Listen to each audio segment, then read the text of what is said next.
Taking a look at my schematic, my top front rail has a finished width of 2 inches. My workpiece currently sits at a little bit under 3 inches in width.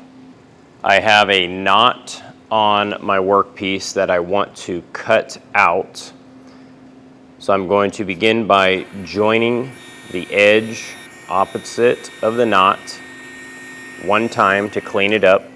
Set my table saw to 2 inches plus a 1/16, and with my good clean jointed edge up against the fence, perform my cut.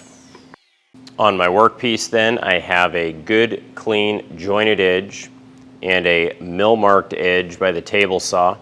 Additionally, I have my offcut piece, and I was able to remove that knot. I'm going to clean up my mill marked edge on the joiner, which will also remove that 1/16 of an inch.